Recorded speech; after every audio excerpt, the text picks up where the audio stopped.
What's going on, guys? James Keller MMA back with another episode of the Prospect Watch.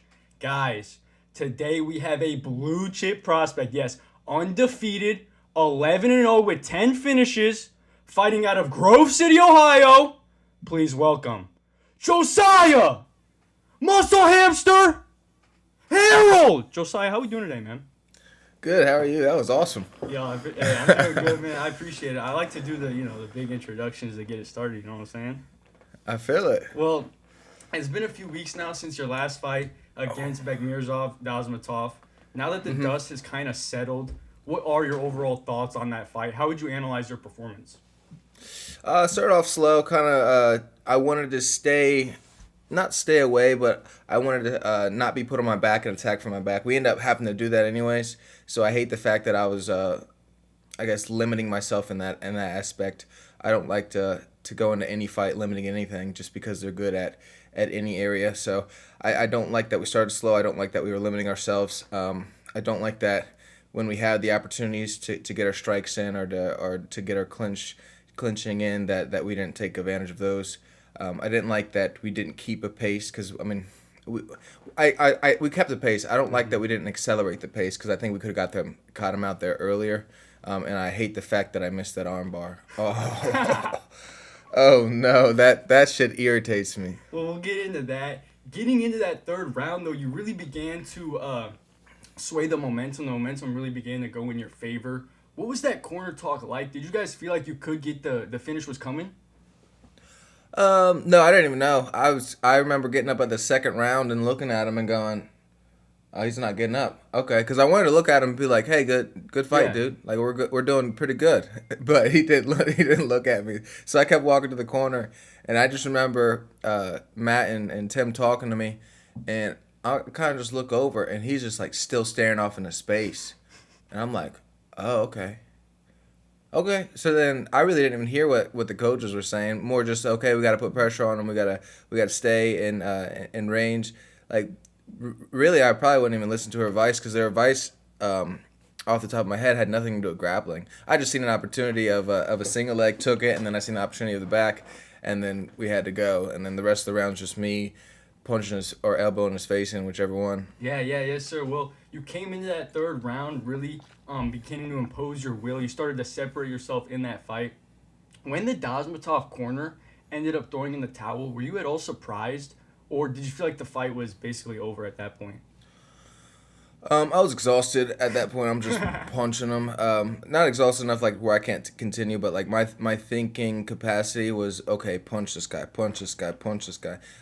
But if you're asking if I was surprised about the corner, no. I mean, at a certain point, you got to think of how much damage your fighter's taking, Yeah. and you just got to go, okay, let's live another day. Mm-hmm. Because if he doesn't stop that and he gives me another 2 minutes and 50 seconds to just beat the crap out of him, like your fighter's, I think it was around 60 unanswered punches, just him moving back and forth. So it's like he's not responding well. He's not defending well. He can't get out. So it's like it for me. It's just common sense to go, hey, dude. Like we don't need to prove how tough we are. Like I get it if it's a close fight. I get if it like he won the first round. I won the second round, and then, but at this point, you're now trying to what for a win, risk your life and. Yeah. Realistically, it's not that important. We don't get paid enough to do that. We don't get enough of anything to compare it to a life. So at this point, it was just the smartest decision on his corner side, and I think that's what you would want from your corner side, is somebody who cares enough to stop it, even when they know you won't quit. Yeah, I agree with you 100%. You spoke earlier about in that third round, you hit him with the Mighty Mouse, suplex the armbar, just a beautiful sequence that you really never see. So were you disappointed you couldn't finish the armbar, or were you happy with how the moment unfolded? I'm irritated because the reason why I didn't finish it is because I got greedy and tried to stick it under my armpit. So it's like I didn't have to. I was already getting hyperextension. I was already getting my hips through it. I already had the full extension of the arm, and the elbow was getting ready to pop out. But in my head at that moment, I go, oh, I can really break it. So instead of just continuing that and getting the tap, the malice in my heart was like, no, let's really break it. And I think that was just like a sign of God. Like, dude, no, that's not how we operate. That's not how we work. Like, if you're gonna do this, you're gonna do it with the artist in mind and not hate in your heart. Right. So you just wanted to snap his arm. That's what you were Yeah. feeling in the moment. Yeah. Well, Bekmirzov Dazmatov was 13-2 coming into that fight. He was riding a 9-fight winning streak. It seems that you have been very intentional about fighting the toughest competition possible. What would you say about the matchups you are taking at this point? I would say that they are UFC level. I mean, at this point, it's not about like getting another win on my record. It's not about just getting experience. It's about showing not only me but the UFC like what level we're actually at. Because if they have any questions about like are we good enough, we have to answer those. So luckily, we do have the connections that we need to solve that issue on the problem of promotion. Like a lot of times, these younger guys need to have a connection even to get into the UFC. That's why you need a manager. But we already got that side taken care of. So now we're just doing the side of, okay, what questions do they have? Do they think that we can't go 3 rounds? Do they think that we can't finish these top prospects? Do they think that we can't compete with these guys? So it's just more about making sure that we fill in all of the gaps of the what ifs from their side, whether it has to do with my brain or whether it has to do with competition level. Got you. So you're just making sure you check all the boxes. Yeah. Yes, sir. Yes, sir. Well, before facing Dazmatov, you captured the OCL welterweight title with a unanimous decision win over Keegan Jenrich. That is your only professional fight to have gone the distance.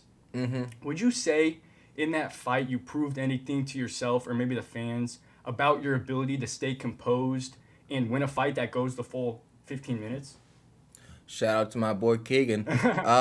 Hey, I think that we should have finished the 3rd round. We had opportunities to finish in the 2nd round. He had a good 1st round on us, and it seems to be a freaking a thing in my story where I just start slow. I don't know why, but we're figuring that part out. We're fixing that part. But I think if we go 4th round, we finish. I think if we go 5th round, we finish.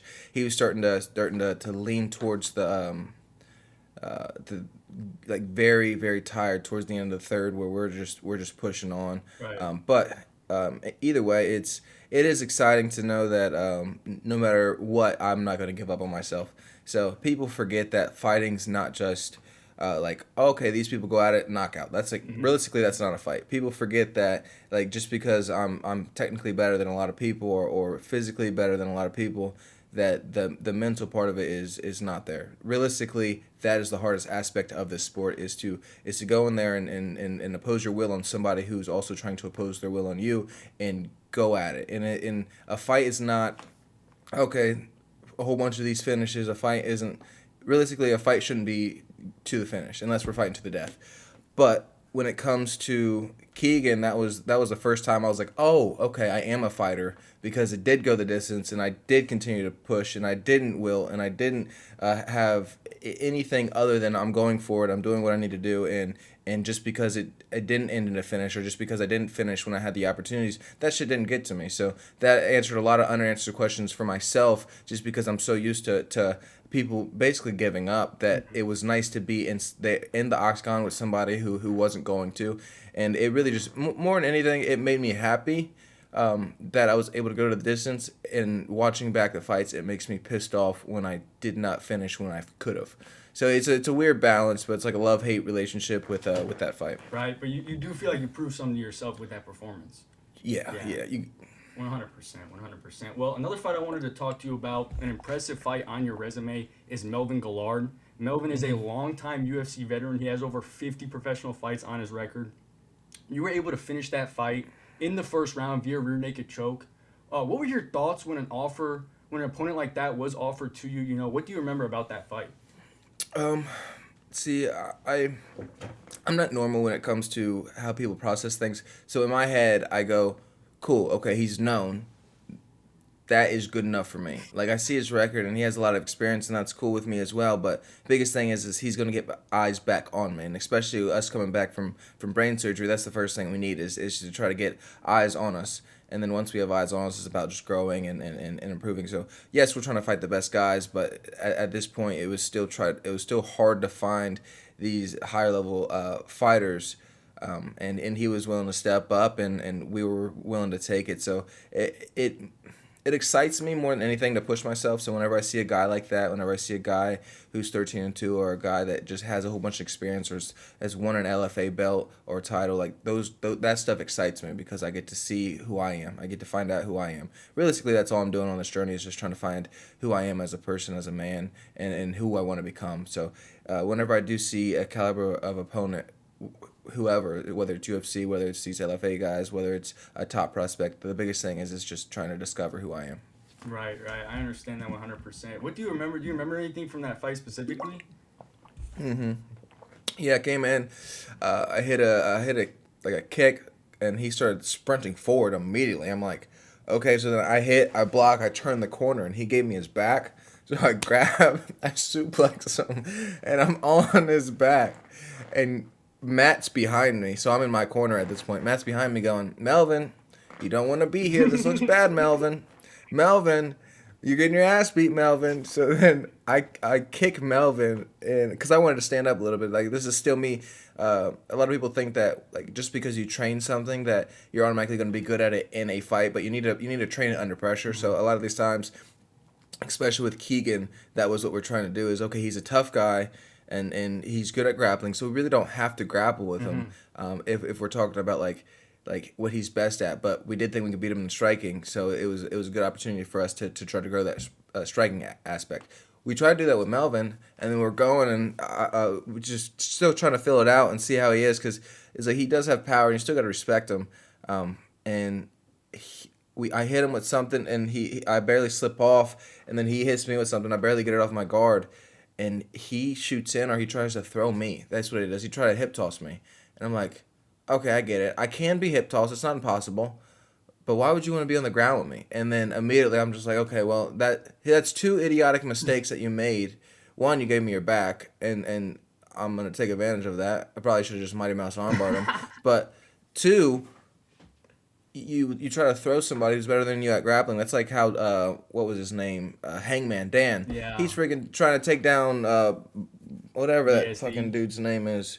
Yeah, I'm like, what is wrong with you, dude? You're doing well. You got your kicks in. You just stay at that range. Yeah. Obviously, you don't have grappling because you don't know how to get them out. You don't know how to get off your back. You don't know how to attack from there. So just ignore that part completely. Like, what in your right mind tells you, okay, let's get on top and see what happens? Like, that just doesn't do anything.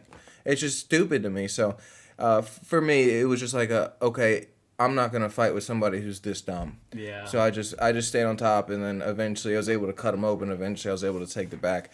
But we tried to stand up, and then this last fight against I don't know how to say the guy's name. But we tried. Yeah, we tried to stay up. With that guy too, like realistically, we took one takedown. Yeah. I mean, the takedown happened to be a Mighty Mouse armbar, but it was one takedown. Yeah, yes sir. Well, another fight I wanted to talk to you about was Mike Roberts. Everybody knows the viral moment of you slamming him through the cage door, breaking the cage. What were your thoughts like going through that experience, and how were you able to regroup and end up finishing that fight? Again, started slow. Mike, shout out to Mike, man.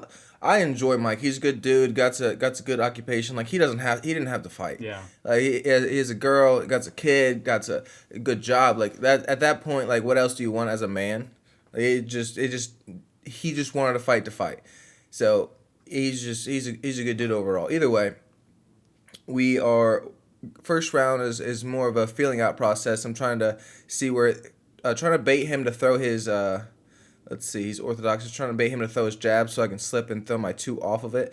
And I was circling towards his two side. Mm-hmm. So we had two options, which most people don't do that. But we have two options when we're circling off to that side, and it's trying to bait out that two so we can try to either counter, or we're trying to get to the point where he's trying to time that two. Bless you. Ooh, my nipples. Either way, so there's a lot of things going on.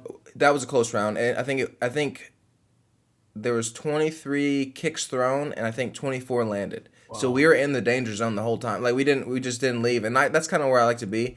But either way, the first round's close. The second round's not very close because the time we spent setting up our kicks, we were finally able to I mean, I guess I could have pulled the trigger earlier, but we're finally able to do that. I ended up hitting him with a big head kick, and then he ended up dropping, and I stayed on top. So the second round was definitely ours. First round, I mean, it could have went either way. And then the third round, we're getting ready to go out, and I hear his coaches talking about the kick that I set up, and they're like, "Don't let this happen." Mm-hmm. And I point at them and I go, "It's gonna happen again." So then I do the setup again, and I kick, and he blocks it pretty well. And then I fake the same thing, and I go 1-2. I fake the kick, and I do a blast elbow through the cage. And once we hit that, I land in his pop's lap, and I kind of just push up and get off as quick as possible because I'm like, we're not supposed to be outside. Yeah. We're not supposed to be outside of the cage. I don't know the rules on this. So the first thing I was kind of thinking was, I hope this fight does not get canceled because Yeah. we have plenty of time. So then I get up as quick as possible, turn around, and once I enter the cage, I'm like, woo! And then I'm trying to talk to my corner, and the ref comes over. He's like, sit over here. We're going to get this figured out. I'm like, cool with me. Mike, he's a monster. He comes back in. Ref asks Mike if he's good. Ref asks me if I'm good. We're both like, yep. So we're just chilling, and then they lock the cage back in, put the pin back in, and then the ref's like, do you guys want to restart, or do you guys want to start on the cage like in a wrestling position? I'm like, no, let's just start, touch gloves again, and then we go. And then from then on out, I was able to kind of pick up the pace a little bit more and finally oppose my will and get the job done. Right. So that had no play in your mental at all. That didn't affect your game plan. Pretty sure I'm retarded. I don't know if there's many things that can. Like I could have a conversation with somebody as we're fighting. Like I could just have a full on. Right. I'd be okay with that. Like it's not going to affect how I think, because I don't think I think very deeply. Like I overthink a lot of things outside of fighting. Okay. I even overthink a lot of things when I'm training. But I do not overthink just because I know how limiting that can make somebody. I don't overthink while I'm competing. Right. Well, that Mike Roberts fight was June 16, 2023. Less than a month later after that fight, you were signed to fight Jack Della Maddalena on UFC 290. But in your pre-fight evaluation, doctors had discovered a rare brain disease. Could you talk to us about that moment and how you were able to handle that situation? I deal with trauma through humor, so most of the time that like they came in and they're like, we have it was a Thursday. No, because we just got done weighing in, so we did our brain scan or CT scan Thursday. We weigh in Friday, so we did our full weight cut. We did everything that we were supposed to do, and we weigh in and we make weight. And as I'm going back and as we're rehydrating, we get a call, and they're like, hey, there's a problem on your CT scan. Can you come in? We have to redo it. In my head, I'm like, I know I didn't move. I know I didn't even fart. I barely breathed. So I know that's not the issue. So I'm like, fuck me. Like, what's going on? And at this point, we go back, we do it again, and I'm looking at so we do these things, and I'm like, there's a lot more doctors here than there was last time. There's about 4 doctors, and 3 of them are in the back looking at this screen while this is happening. I'm like, all right, something's going on. I'm like, that's my luck. Cool. All right. So then I sit there for about 30, 40 minutes. I don't remember the time. And we get up, and I remember before I walked out, this chick was like, I asked to the nurse, I was like, hey, is everything okay? She looks at the thing. She looks back. She looks at the doctors. She looks back at me, and she goes, yeah. I'm like, you're a liar. Straight up. So then we get back to our room, and I took a nap, and about 40 minutes later, they call, say the fight's off, and then I'm like, what happened to Jack? My dumb ass completely forgot I just went through all this. So I'm like, something happened to Jack, and they're like, no, dude, you got a brain disease. I'm like, quit playing. Like, what's actually going on? Yeah. And they're like, no, dude, you have a brain disease. I go, well, my mom always knew I was special, and from then on, I went and got drunk and ate some ice cream. So not a healthy way to do it.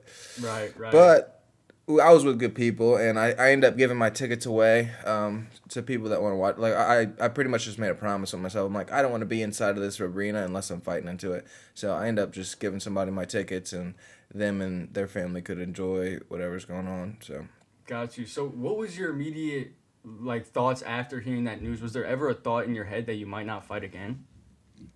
No. Like I said, I'm an idiot. It was more like I will fight or I will die trying type of deal. I don't know why. I'm loyal to a fault, as in like once I've decided like this is something that I'm after, I don't really change my mind.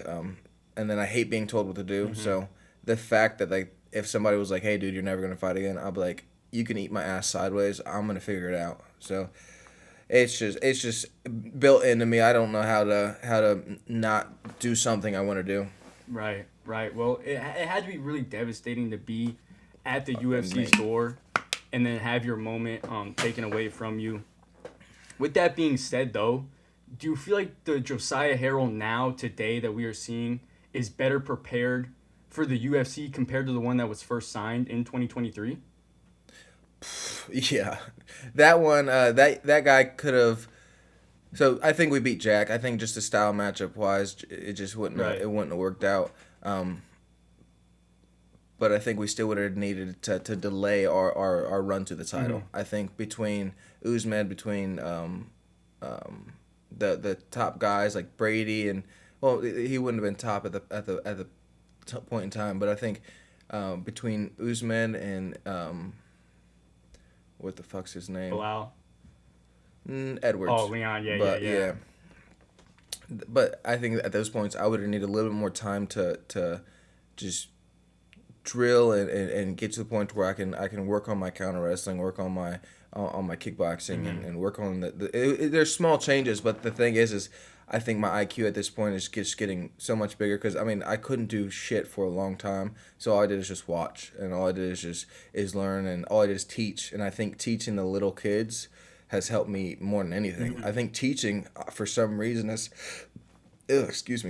helped me grow in a way to where just I couldn't fathom. So it's weird when you have to try to conceptualize how somebody else thinks. Yeah. And then it's weird trying to teach them in that way because you can't just teach somebody how you grow. It's like you can't love somebody the way you want to be loved because that just doesn't work. You have to love them how you love or how they want to be loved. Otherwise, it's not going to come off the same way. It's not going to come off genuine. It's not going to come off. They're not going to feel it. Right. So you have to teach people the same way. Like the information that's coming across, you have to make sure you put it in a way to where they can understand it, not in a way that you understand it. So you have to try to conceptualize how they understand things. You have to try to ask questions and okay, how do you get this? What do you think about this? And then you have to try to feed that information to them. You can't just go, this is how I do it. Try to do it. It doesn't work out. And I think a lot of people do that because it's easier. Instead of actually trying to understand who they're teaching and how this person thinks. So I think that the person we are now is leagues above. Like I think I could do a title run right now. I really do. I think that if we had 2 years, I think we could have the belt. And the time frame is because we would have to go unranked, 15, 10, 3, 2. Okay, I think that's what it is. But whatever we do, I think that we're capable, and more importantly, I think that we're ready for whoever now. And I think the time that I spent, I would have had to take off anyways in a way to where I would have had to use it to develop. So it's just in a way, I think it's. I mean, everything's meant to be at this point. Like if you're living today, there's a reason why you're here. So, it allowed a lot of things to click for me. Yeah, well, speaking of that jump into the UFC, you are 11-0. You have a 91% finish rate. You are fighting the toughest competition possible. What does the road back into the UFC look like in your eyes? We'll see. We tried to contact LFA and go give us the title. We'll take it in March, and they kind of were like, wait a little bit. Pretty sure the UFC's gonna call you. So I'm Wow. fuck. Yeah, I'm like, all right, whatever. We're gonna wait, I guess. So for me, I want to be active. I would love to just wait and compete until the UFC called me. And I just don't like sitting. I don't like not having anything set in stone, or I don't like not having something to chase or a person to go after. But at this point, it's just waiting. So worst case scenario, maybe in May, I think is what they brought up. So if we don't get anything by right around there, we'll just sign, go and have some fun and wherever we're going, Gotcha. and then come back and then pretty much be like, yo, we got this title. I mean, I'll go to a different organization and take their title. I mean, I don't know if that's the thing that we're gonna do, but UFC, we don't. What other things do you want me to do? I'll take all of your guys out. I have my passport. I can go overseas. Like, it's not a big deal. So we'll see what they come up with. We have a couple of welterweights that are gonna fight. If they make any mistakes, then we'll be ready. Right. Yes, sir. Yes, sir. I get you 100%. How do you feel like you match up with the welterweight division in the UFC? A welterweight division is getting pretty freaking stacked, which is good. I mean, it's exciting. It's a to see. So we'll see. We're making our ways to be lighter. Like I said, I can make 55. So Okay. it's not that it's not a thing where I have to fight bigger guys. I just think it excites me more. Okay. But now that we're fighting like we're able to fight these top level guys at 55, like that's a thing that excites me as well. So the thing is, I can't do anything if I'm not excited. So good news about the welterweight division, it's getting close to one of the toughest divisions Yeah. there possibly can be, while 55 isn't. But what would be fun, fighting Ilya, winning a title, and then going up to 70 and then hitting him with the deuces. Like, I'm good. Like, I figured it out. Like, you guys can have fun. Like, I don't really care about sweaty men anymore. I've changed my ways. So that would be your plan, though. If the UFC did call, would you cut down to 155? Short notice, I can do 70. Okay. Short notice, I can do yeah. So I can make 70 tomorrow. So that's the issue. It's like, okay, cool. At this point, you're facing the highest level in the world, and they're cutting Yeah. crazy weight. So I'm fighting people that are like walking around 200 plus. 215. Yeah. Yeah. So it's like, all right, well, we can be a little bit more disciplined to make 55 if we have the time, Okay. but short notice we can do 70. Right. Yes, sir. Yes, sir. Well, do you have any dream matchups in your mind? I mean, Armin's a fucking baller. Ilya's a baller. These guys, they're good. So the dream matchup is people that are gonna push me. Islam's gonna be out by the time that I'm up there. There's a couple of the guys. So it's just who is good. When it comes to dream matchups for 70, I mean the whole place is stacked. I think at least top 10 is stacked. So I don't mind it. I would have to see a little bit more. I don't know who actually like really excites me. There's people that are good at certain things, and then they're either good at stalling or good at just winning or good at game planning. Like, those things don't excite me. I want somebody who's gonna go in there and try to finish that fight. Like, that's what is exciting. Like, if you're going in there just being, okay, I'm gonna get my points and do my, like, that's a winning mindset, and you're gonna win that way. But that's just so boring for the fans to watch. So my dream matchup is gonna be somebody who allows me to create fireworks with them. So it's just go at it. Okay, I get that mentality. Would you want to get that fight with Jack Della signed back? Yeah, I'll be down. I mean, it'd be tough, but that's what's fun about it. Like, obviously, there's like, you would want to stay out of his boxing range. He doesn't have many kicks. He started adding knees, but then again, it's like his kicking range isn't very good anyways. Not Ilya, but Islam exposed that. So then, okay, we kick, we stay on the legs, we circle out. There's things we can do. We either stay in kicking range or we get into grappling range, and then he's going to either be chasing or he's going to stay right outside the kicking range, which is cool with me. But I mean, Islam kind of helped us out with what's going on with Jack, and good enough is we have a great left kick. We have a great kick, and if you don't believe me, watch the Keegan fight. That's pretty much all we use, just because he's a long guy. And then if you don't think we have good boxing range, I mean, you can watch my next fight. If you don't think we got good grappling, you watch my last fight. So it's just like, we have everything that we need, and the thing is I don't have to stay in those ranges. Like, that would be the smart choice. But knowing me, it's like, if I see an opportunity to go in boxing range and then go out, I'm gonna try to go for it.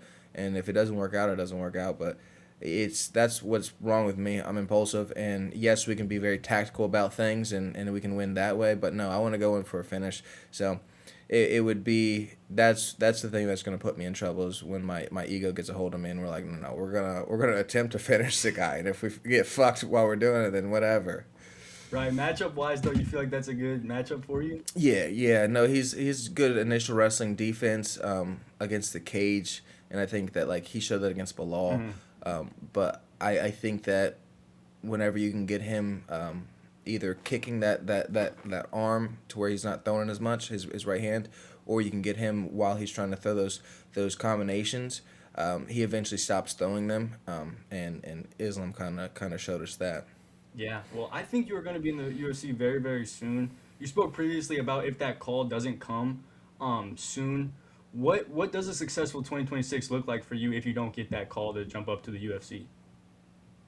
Anyone that the UFC has their radars on, I will go down to one. If I could go down to 125, I would. But we're gonna fight you.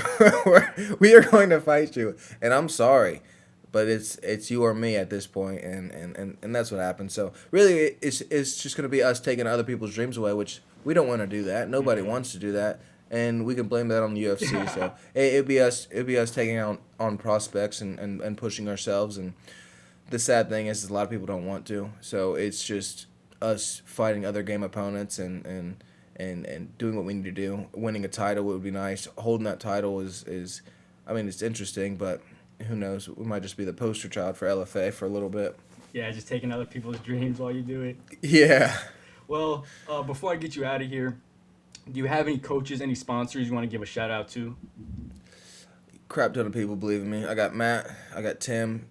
Just awesome people. Grove City, Immortal. Just it's hard to deal with a person like me, so I appreciate them very much. I got Cisco, Perkins, I got Crit, I got Oren, and those guys that help me out. I got a lot of my sponsors and Sonny, a lot of family, my brother Adrian. Like I got so many people that I'm grateful for that I don't have enough time to get them all out here. So I appreciate everybody. I appreciate my supporters. I appreciate the people that hate me and I appreciate people like you that allows me to get my story out there. Yes, sir, man. Well, I appreciate you for the interview. Sounds like you have an amazing support system behind you. Do you have a final message for your fans that are watching at home? Yeah. Follow me on Instagram, Josiah Harrell MMA. Deuces. Well, you guys, that was the Josiah Muscle Hamster Harold episode of the Prospect Watch. It was an amazing interview. I really hope you guys enjoyed. I really appreciate Josiah for the time. He is seriously an elite level prospect, one of the highest level prospects we've had on the show. I seriously believe he will be in the UFC very, very soon. Make sure you do check out Josiah's Instagram. Like he said, I'll put his information in the description down below. More interviews to come soon, guys. I'm out. Peace!